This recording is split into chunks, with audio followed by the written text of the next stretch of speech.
രഘുവേട്ടന്റെ വിവരമൊന്നും അറിഞ്ഞില്ലല്ലോ. ഒന്ന് വിളിച്ചു വയ്ക്കാന്ന് വെച്ചാൽ ആരെ വിളിക്കാനാ? ഭാനുവമ്മയല്ലേ അവിടെ ഉള്ളൂ. ആരുടെയിലാണെങ്കിൽ ഫോണും ഇല്ല. ഇനി എന്തായാലും രഘുവേട്ടനെ തന്നെ ഒന്ന് വിളിച്ചു നോക്കാം. കിട്ടുകയാണെങ്കിൽ പറ്റുന്ന പോലെ ഒന്ന് സമാധാനിപ്പിക്കുകയും ചെയ്യാം.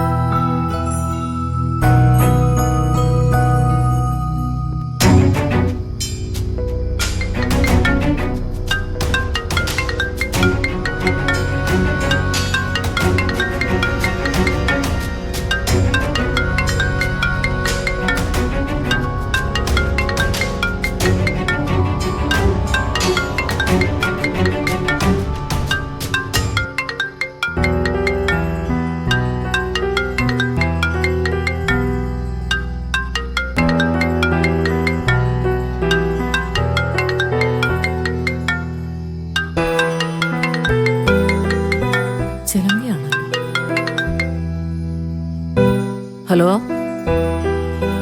ആ ഹലോ ഭാനുമ്മ, ഞാനാ ചിലങ്കയ. മനസ്സിലായി മോളെ, അതാ ഞാൻ ഫോൺ എടുത്തത്. രഘുവേട്ടൻ അവിടെ ഇല്ലേ ഭാനുമ്മ? ആ ഇവിടെ ഉണ്ട്. ഉണ്ടായിട്ട് വലിയ കാര്യമൊന്നുമില്ല. യാതൊരു ബോധവും ഇല്ലാത്ത അവസ്ഥയിലാ രഘു. ഇന്ദ്രേട്ടനും അനുചേച്ചി വന്ന് സംസാരിച്ചിട്ട് മാറ്റമൊന്നുമില്ലേ?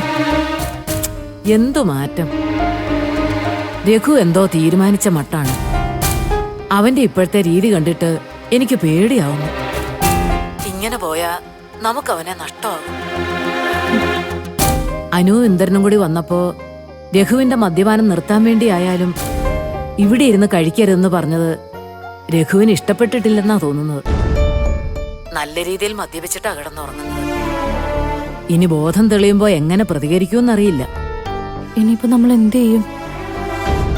രഘുവേട്ടനെ കാര്യങ്ങൾ എങ്ങനെ പറഞ്ഞ് മനസ്സിലാക്കും? എനിക്കൊന്നും അറിയില്ല. ഇവിടുത്തെ അവസ്ഥ കണ്ടിട്ടേ എനിക്ക് ഒരു സമാധാനവും ഇല്ല. സത്യം പറഞ്ഞാ ഉറങ്ങാൻ പോലും പറ്റുന്നില്ല. മോളെങ്ങനെയെങ്കിലും അമ്പിളിയെ കാര്യങ്ങൾ പറഞ്ഞ് മനസ്സിലാക്ക്. ഇനിയും വാശി കാണിച്ചാൽ അവൾക്ക് അവളുടെ ജീവിതം നഷ്ടമാകും. ഞങ്ങളെ കൊണ്ട് പറ്റാവുന്ന രീതിയിലൊക്കെ ചേച്ചി കാര്യങ്ങൾ പറഞ്ഞ് മനസ്സിലാക്കാൻ ശ്രമിക്കുന്നുണ്ട് ഭാനുമ്മ. എങ്ങനെ ആയാലും വേണ്ടില്ല. നാളെ അമ്പിളിയോ മാഷിനെയോ ഇങ്ങോട്ട് അയക്കണം. അല്ലെങ്കിലേ പ്രശ്നം വഷളാകും. ഭാനുമ്മ വിഷമിക്കണ്ട, ഞാനേ അച്ഛനോട് പറയാം. ശരി മക്കളെ. രഘു എണീക്കുന്നതിന് മുമ്പേ ഫോൺ തിരിച്ചു വയ്ക്കട്ടെ. ശരി ഭാനുമ്മ. ശരി.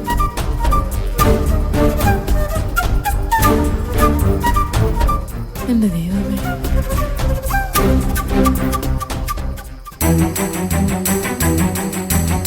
ഇങ്ങനെ പോയ കാര്യങ്ങൾ കൈവിട്ടു പോവും. അതെ അച്ഛാ, ചിലപ്പോ രഘുവേട്ടനെ തന്നെ നമുക്ക് നഷ്ടമായിന്ന് വരും. നീ എന്തൊക്കെയാടി വിളിച്ചു പറയുന്നത്? അവള് പറഞ്ഞതിലും കാര്യമുണ്ട് അമ്പിളി ചേച്ചി. അത്രയ്ക്ക് മോശപ്പെട്ട അവസ്ഥയിൽ കൂടെ രഘുവേട്ടൻ പോകുന്നതെന്നാ ഭാനുമ്മ പറഞ്ഞത്. എന്ത് ചെയ്യാനാ? നിസ്സാരമായി പരിഹരിച്ച് തീർക്കാവുന്ന ഒരു കാര്യമാണ് ഇപ്പൊ ഈ അവസ്ഥയിൽ എത്തിച്ചിരിക്കുന്നത്.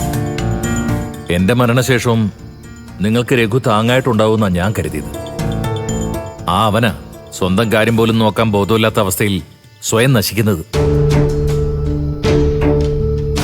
ഇനി നമ്മളിങ്ങനെ വെറുതെ ഇരുന്നാ അത് ശരിയാവില്ല അച്ഛാ. നമുക്ക് എന്തെങ്കിലും ചെയ്യണം. അതെ, രഘുവേട്ടൻ ഇങ്ങനെ നശിക്കാൻ വിട്ടുകൊടുക്കരുത്. ഈ കുടുംബത്തിന് വേണ്ടി മരിക്കാൻ പോലും മടിയില്ലാത്ത ആളാ രഘുവേട്ടൻ.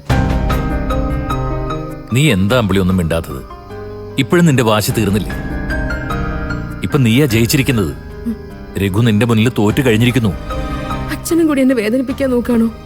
അല്ല, നീ ഒന്ന് താണു കൊടുത്തിരുന്നെങ്കിൽ, അതല്ലെങ്കിൽ അവനോട് നീ ക്ഷമിക്കാൻ തയ്യാറാകുമായിരുന്നെങ്കിൽ കാര്യങ്ങൾ ഇത്രയ്ക്കൊന്നും വഷളാവില്ലായിരുന്നു. വാശി കാണിച്ച് കാണിച്ച് നീ നശിപ്പിച്ചത് നിന്റെ സ്വന്തം ജീവിതം തന്നെയാ.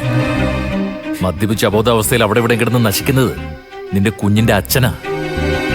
നാളെ അവള് തിരിഞ്ഞു നിന്ന് നിന്നോട് ഇതിനെക്കുറിച്ച് സംസാരിക്കാൻ ഇടവരുത്തരുത്. ചേച്ചിയെ കരയിക്കാൻ വേണ്ടിയല്ല, വിഷമം കൊണ്ടാ ഞങ്ങളെല്ലാം ഇങ്ങനെ പറഞ്ഞത്. രഘുവേട്ടന്റെ അവസ്ഥ നേരിക്കണ്ട ചേച്ചിക്ക് പോലും അത് സഹിക്കാൻ പറ്റിയെന്ന് വരില്ല.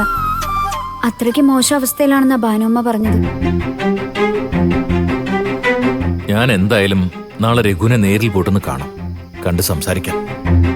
എന്റെ വാക്കിന് അവനൊരു വില കൽപ്പിക്കുന്നു തന്നെയാ എന്റെ വിശ്വാസം.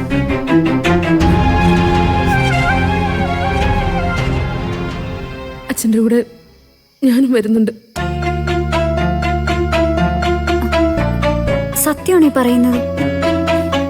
അതെ, എനിക്ക് എന്റെ രഘുവേട്ടനെ കാണണം. രഘുവേട്ടനൊന്നും സംഭവിക്കാൻ ഞാൻ സമ്മതിക്കില്ല. നന്നായി മോളെ, ഇപ്പോഴെങ്കിലും നിനക്കത് തോന്നിയല്ലോ. നീ വിഷമിക്കണ്ട, നമുക്ക് സ്നേഹത്തിലൂടെ തന്നെ അവനെ മാറ്റിയെടുക്കാം.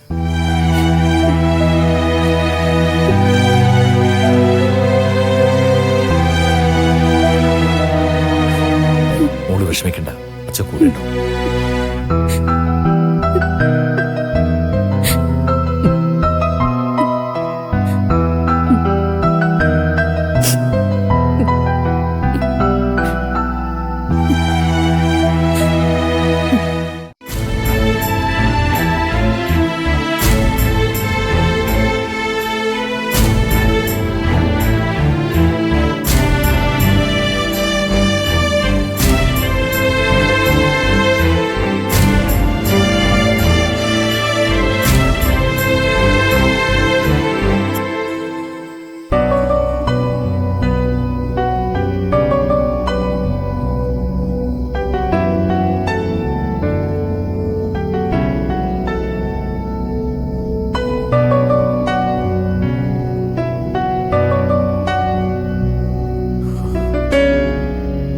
അമ്പിളി, അമ്പിളി, അമ്പിളി എഴുന്നേക്ക്.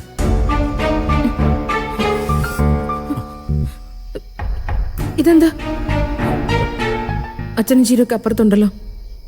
എന്തിനാ ഇങ്ങോട്ട് വന്നേ? ഞാൻ നിന്നെ കാണാൻ അമ്പിളി വന്ന്. അല്ല, മോളെവിടെ? അവരൊന്നും ഞാൻ വരുന്ന കണ്ടില്ല അമ്പിളി.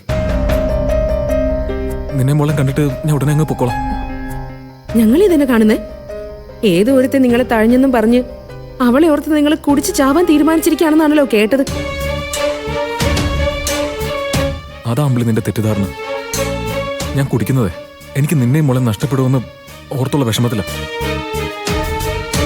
അമ്പിളി, ആമി ഞാൻ സഹായിച്ചു എന്നുള്ളത് ശരിയാണ്. പക്ഷെ അതെന്തിനാണെന്ന് ആരും മനസ്സിലാക്കുന്നില്ലല്ലോ. അമ്പിളി, നിനക്കറിയാലോ, ദേ ആമി അവളുടെ കുഞ്ഞു അനുഭവിക്കേണ്ട പണം കൊണ്ടാ നമ്മൾ ഈ ബിസിനസ് തുടങ്ങിയതും രക്ഷപ്പെട്ടതും. ഇടി ആദ്യത്തിന്റെ 1 കിലോ സ്വർണം അവർക്ക് കൂടി അവകാശപ്പെട്ടതല്ലേ അമ്പിളി? അത് നമ്മൾ മാത്രം അനുഭവിച്ച ദൈവം നമ്മളോട് പൊറുക്കോ? നമ്മൾ കാരണം